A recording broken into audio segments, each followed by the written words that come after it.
Bonjour, bienvenue à cette revue des Unes spécialisée sur Crème TV et Crème Hebdo. Désormais, retrouvez la revue des Unes exclusivement axée sur des questions économiques et entrepreneuriales qui visent à contribuer au développement du Cameroun et de l'Afrique. Pour ce premier numéro, intéressons-nous au journal Éco-Matin en kiosque ce matin et qui parle de la filière coton. Le français Géocoton veut quitter le Cameroun, nous informe le journal ce matin. La compagnie française de production du coton, Géocoton, a entamé des négociations pour vendre les différents actifs de son portefeuille en Afrique, notamment au Cameroun, a appris Éco-Matin des sources bien introduites. Selon nos informations, les informations du journal bien sûr, le Cameroun n'est pas le seul pays africain où Géocoton veut plier bagage. Des négociations sont également en cours pour vendre les actifs du groupe au Burkina Faso dans la société cotonnière du Gourma, où l'entreprise détient 75% des participations, et dans l'huilerie SN Citec. Cette décision intervient dans un contexte où Sodécoton, dans laquelle la compagnie française détient 30% du capital, se prépare à entrer en bourse. C'est à lire en page 6 de ce journal. Le journal s'intéresse également à la Guinée équatoriale et au plan Marshall de Teodoro Obiang Nguema pour redresser une économie en récession depuis 2015, excepté en 2022, où profitant d'une hausse exceptionnelle des cours du pétrole, le PIB de la Guinée équatoriale a connu une croissance de 3,1%. Le pays est depuis 2015 en récession économique.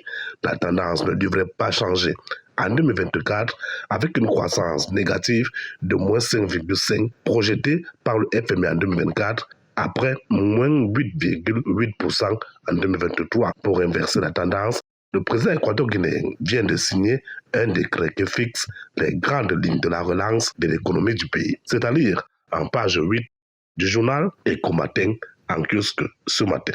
Le journal Défi Actuel parle d'une dame. C'est la présidente de l'Association des entrepreneurs ingénieux d'Afrique, en abrégé ASENIA. Elle, c'est Karine Andela, entrepreneur et fervente ambassadrice du Made in Cameroun. Elle présente sa stratégie de promotion tout en soulignant les difficultés des entrepreneurs locaux. L'interview, c'est à lire de la page 2 à la page 3 du journal. Elle dit « Nous valorisons les jeunes entrepreneurs camerounais ».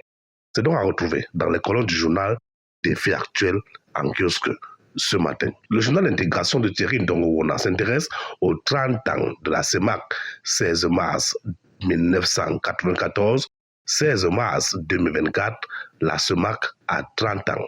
C'est un dossier à lire et à découvrir dans les colonnes du journal Intégration de la page 6 à la page 7. Le financier d'Afrique, en kiosque ce matin, parle du secteur de l'énergie électrique et propose des stratégies pour sortir les populations du noir au Cameroun. C'est le titre qui barre la une de ce journal. L'opérationnalisation de tous les projets hydroélectriques initiés par le gouvernement, la diversification des sources d'approvisionnement ainsi que la synergie des différents acteurs impliqués devraient combler le déficit d'environ 330 MW et dépasser le taux de 63,5% de la population ayant accès à l'électricité dans le pays. C'est ce que pense le journal et c'est à lire de la page 5 à la page 7. Le journal s'intéresse également au financement du développement. Les trésors publics de la CEMAC sont appelés à recourir à la BDAC en priorité. C'est à lire page 8 de ce journal. Et c'est avec le journal Le Financier d'Afrique, journal spécialisé sur les questions économiques et financières sur le continent africain, que nous reformons dans la revue des Unes spécialisée sur les questions économiques et entrepreneuriales. Une autre façon de faire la revue, c'est sur Crème TV. Et retrouvons-nous demain pour une autre revue. D'ici à là, au revoir.